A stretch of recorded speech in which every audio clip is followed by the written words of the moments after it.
अस्सलामुअलैकुम। मज़ीद नात मनक़बत सुनने के लिए हमारे यूट्यूब चैनल शाहिद तारी ऑफिशियल को सब्सक्राइब करें और बेल आइकन को प्रेस करें ताकि हर आने वाली न्यू वीडियो आप तक पहुंचती रहे।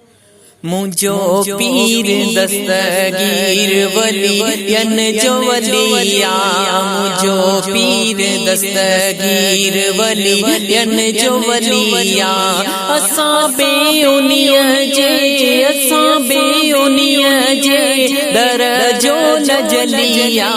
मुझो पीर दस्तगीर वलियन जो वलिया,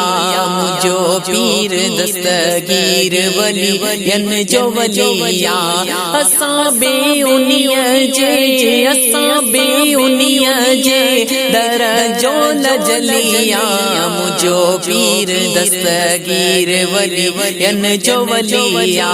मुझो पीर दस्तगीर वलियन जो वलिया, रोए बई कुरानी साईं बागवारो, बुढ़ड़िया जो बेड़ो साईं पाण तारियो, रोए पई कुरानी साईं बागवारो, बुढ़ड़िया जो बेड़ो साईं पाण तारियो, कयो दस्तगीरी दस्तगीर हलिया, कयो दस्तगीरी दस्तगीर हलिया, असाबे उनिया जे, असाबे उनिया जे दरजो नजलिया, मुझो पीर दस्तगीर वलियन जो वलिया, मुझो पीर दस्तगीर वलियन जो वलिया,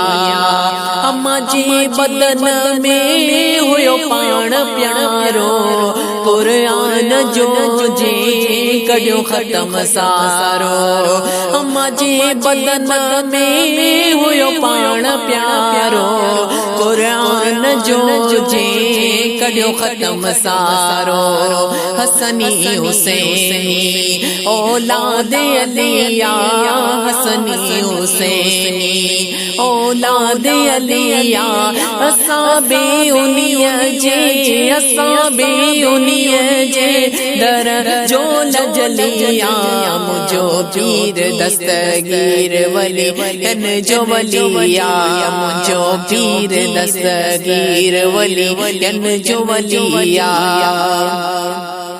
ओ महबूब सुबानी जे जो लक़ब आयो चोर बड़े जी वयो कुतुब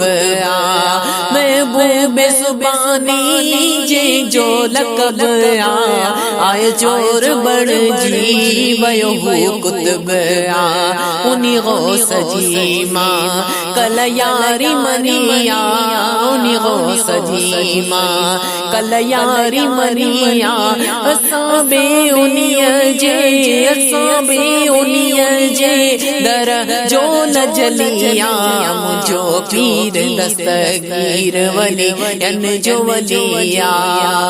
सुबह शाम साजी साईं हर पर में, साइल सुमरे के रख जा नजर में, सुबह शाम साजी साईं हर पर में, साइल सुमरे के रख जा नजर में, काई नगर तो जो जिंदड़ी पलिया, काई नगर तो जो जिंदड़ी पलिया,